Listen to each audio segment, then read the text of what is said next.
2,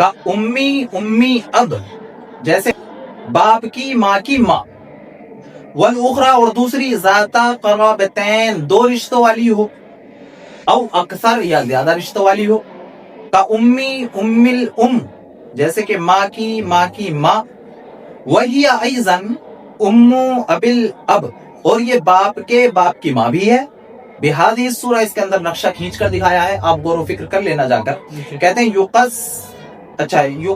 یقسم السدس بینہما عند ابی یوسف، تو سدس امام ابو یوسف کے نزدیک ان کے درمیان تقسیم کیا جائے گا، انصافاً نصف کی جمع ہے آدھا آدھا، بے اعتبار الابدان بدن کا اعتبار کرتے ہوئے، جسم کا اعتبار کرتے ہوئے، افراد کا اعتبار کرتے ہوئے، بدن تو دو ہیں جسم دو ہیں. وعند محمد امام محمد کے نزدیک اثلاثاً تین حصوں میں بٹے گا، بے اعتبار الجہات رشتوں کے اعتبار سے، جتنے رشتے ہوں گے اتنے حصوں میں بڑھ جائے گا. سمجھ گئے بات بیٹا؟ یہ چیز